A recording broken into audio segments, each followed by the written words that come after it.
Hello student, कैसे हैं आप सब। उम्मीद करता हूं आप सब अच्छे होंगे, मस्त होंगे, बेहतर होंगे, आपकी पढ़ाई बेहतर चल रही होगी। बच्चों, क्लास 12th हिंदी में आज का जो हमारा टॉपिक है वो है तुलसीदास के साहित्यिक परिचय के बारे में।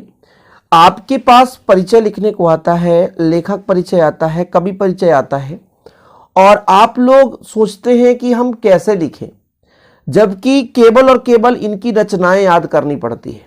यदि आपसे रचनाएं बन रहा है तो इसका चाहे भावपक्ष, कला पक्ष हो साहित्य में स्थान, चाहे भाषा शैली। जब आपका बच्चों लेखक परिचय आता है तो भाषा शैली लिखना होता है, और यदि आपके पास एक प्रकार से कवि परिचय पूछा जाएगा तो भावपक्ष और कला पक्ष। तो ये दिया रहता है कि दो रचनाएं, भावपक्ष, कला पक्ष, साहित्य में स्थान। जहां पे भावपक्ष, कला पक्ष कवि परिचय में पूछा जाता है, लेखक परिचय में वहां पे भाषा शैली का नाम लिख देता है। बाकी बच्चों आपको कैसे लिखना है वो चीज मैं यहाँ पे आपको समझाने वाला हूं। इसके नंबर आपके पॉइंट के आधार पर मिलते हैं। हाँ, शब्द ऐसे होने चाहिए कि बिल्कुल आप अपने गांव के देहाती भाषा में ना लिख दें। नहीं बोले सर ने तो बोला था जो समझ में आए वही लिख दो। तो आज मैं आपको समझाने वाला हूं, तो प्लीज वीडियो को शेयर कर दीजिएगा। तुलसीदास जी का मैंने यहाँ पे साहित्यिक परिचय लेकर चला है, क्योंकि ये क्वेश्चन 2022 में पूछा गया था, और बच्चों इसके पहले भी पूछा गया था, लेकिन जब से हिंदी का पैटर्न बदलाव हुआ एमपी बोर्ड में तो 2022 में ये क्वेश्चन पूछा गया तुलसीदास का। इसलिए आप लोगों को मैं यहाँ पे तुलसीदास का उदाहरण लेकर समझाने वाला हूँ। तो इनकी रचनाएं सबसे पहले क्वेश्चन में पूछा जाता है दो रचनाएं, लेकिन मैंने यहाँ पे 4 रचना लिख दिया है। 4 रचना इसलिए लिख दिया क्योंकि 4 रचना यदि आप तैयार कर लेते हैं तो कहीं ना कहीं 2 रचना तो बनेगा ही बनेगा। इसका ट्रिक मैंने बनाया था कि विनय राम दो कवि हैं। देखो बढ़िया रचना है, बहुत ही अच्छा है। विनय और राम जी थे, 2 कवि हैं। विनय राम 2 कवि। तो विनय से विनय पत्रिका, राम से रामचरितमानस, 2 से दोहावली और का से कवितावली, कवि से कवितावली। कैसे ट्रिक है बिल्कुल लिख लेना आप लोग, रट्टा नहीं मारना कि भाई साहब विनय राम 2 कवि थे। कौन थे? विनय राम 2 कवि थे। ऐसे में आपका ट्रिक भी तैयार हो गया और तुलसीदास की रचनाएं भी याद हो गई।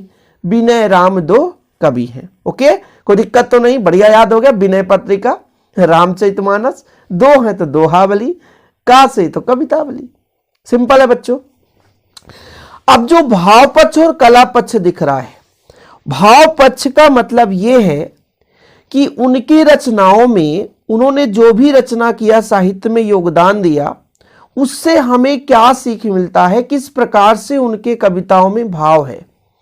प्रेम के प्रति, या कि देश के प्रेम के प्रति, या कि वीर भावना है, या कि उत्साह है, वात्सल्य के प्रति, किस प्रकार से भाव वहां पर अपने रचना में उन्होंने निकारा है।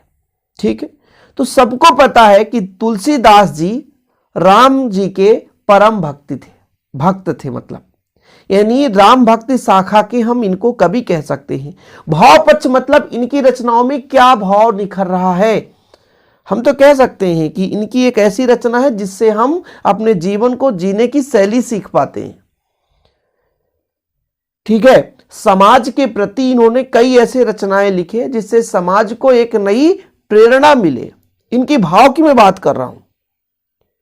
राम जी के बारे में शील, सौंदर्य, शक्ति का वर्णन किया है। राम जी के बारे में विशेष रूप से वर्णन किया है, क्योंकि ये राम के प्रमुख क्या थे? भक्त थे। राम भक्ति शाखा के प्रमुख कवि हैं, और उनके समय में जो भी समाज में कमियां थी उनके सुधार हेतु कविता के माध्यम से निखारा है।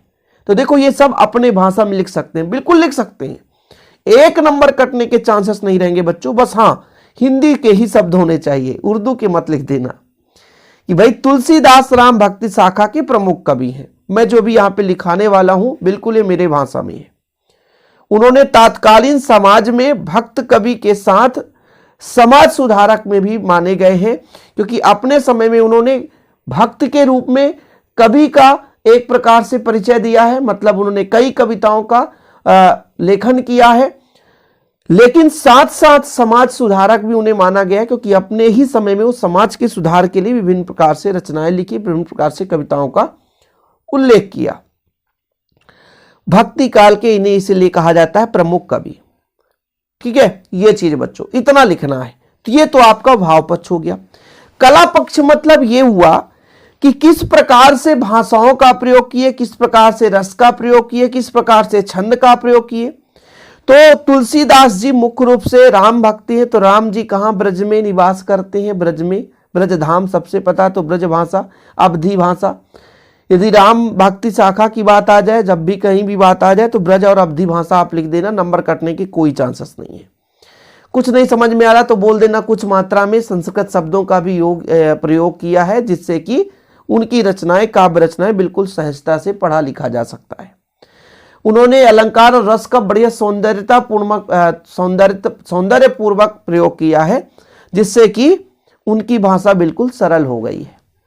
सब में ऐसे लिख सकते हो। हाँ, कुछ चीजें ऐसी है कि बिल्कुल जैसे आप तुलसीदास जी का अवधी और ब्रजभाषा है तो इसको अवधी ब्रजभाषा लिखेंगे। वैसे भी सभी बच्चे जो साहित्यिक परिचय होता है तुक्का ही लगाते हैं, अपने मन से ही करते हैं। लेकिन यदि आप थोड़ा सा कहीं ना कहीं यदि एक दो बार पढ़ लेते हैं कि भाई तुलसीदास जी ने अपने समय प्रचलित अवधी और ब्रजभाषा का प्रयोग किया सबसे ज्यादा, कुछ मात्रा में या प्रचुरता में संस्कृत शब्द का भी प्रयोग किया है, और विभिन्न प्रकार के अलंकार, जैसे अब अलंकार आपसे नहीं बन रहा है तो बता देना, अनुप्रास अलंकार, भ्रांतिमान अलंकार, वात्सल्य रस का प्रयोग किया है। और नहीं समझ में आ रहा है छंद कौन कौन से, तो दोहा, सोरठा, चौपाई आदि छंदों का प्रयोग किया है। इतना तो कर सकते हो ना, नंबर कटने के चांसेस ही नहीं बच्चों, समझ रहे ना। तो भाव पक्ष में देखो मैंने क्या लिखा है, तुलसीदास राम भक्ति शाखा के प्रमुख कवि थे। वे तत्कालीन समाज में भक्त कवि के साथ साथ समाज सुधारक भी माने गए थे। ये भक्ति काल के प्रमुख विख्यात कवि थे। उन्होंने राम जी के शील, सौंदर्य और शक्ति का वर्णन किया है। कला पक्ष की बात की जाए तो तुलसीदास जी ने अपने समय में प्रचलित अवधी और ब्रजभाषा को अपनाया है तथा संस्कृत शब्दों में प्रचुरता से प्रयोग किया है। अलंकार तथा रसों का सहजता से उपयोग किया है, जिससे भाषा बिल्कुल सरल सी है। उन्होंने दोहा, सोरठा, चौपाई, कवित्त आदि छंदों का भी प्रयोग किया है। साहित्य में स्थान तो आपको किसी भी कवि के बारे में आ जाएगा, साहित्य में स्थान तो आप लोग लिख दोगे कि तुलसीदास जी का साहित्य में स्थान प्रमुख है या अद्वितीय है। किसी का भी आ जाए, जयशंकर प्रसाद, सूर्यकांत त्रिपाठी, निराला का आ जाए तो लिख दोगे कि हिंदी साहित्य को समृद्ध बनाने के लिए इनका विशेष योगदान है। समृद्ध मतलब मजबूत बनाने के लिए अद्वितीय स्थान है, हिंदी साहित्य में इनका अद्वितीय स्थान है। इन्होंने अपने काव्य के माध्यम से साहित्य के गौरव को बढ़ाया है। इनके महान रचनाओं या काव्य के माध्यम से हम अपने जीने की कला भी सीख पाते हैं। ये तो सब अपने से लिखना है, कहीं से रटना नहीं है, अपने भाषा में लिखना है कि साहित्य में क्या स्थान है। तुलसीदास जी का प्रमुख स्थान है, अद्वितीय स्थान है। इन्होंने साहित्य के क्षेत्र में विशेष योगदान दिए। प्रमुख छंदों का प्रयोग कर अपने महान काव्य को इन्होंने लिखा है। इनके काव्य की माध्यम से हम अपने जीवन जीने की कला भी सीख पाते हैं। ये चीज अपने भाषा में लिखना है, रट्टा नहीं मारना बच्चों। ओके, तो इस प्रकार से आप किसी भी कवि के कवि परिचय के बारे में लिख सकते हैं। ठीक है, तो बच्चों आज का जो तुलसीदास का था, उम्मीद करता हूं आपको समझ में आया होगा, वीडियो भी पसंद आया होगा। और बच्चों आप लोगों का जो भी कमेंट रहेगा कि हमें इनके बारे में समझाइए, तो मैं आपके लिए वीडियो बनाने के लिए तत्पर तैयार हूं। बस आप चैनल पे नए हैं तो चैनल को सब्सक्राइब जरूर कर लीजिएगा। जय हिंद, वंदे मातरम।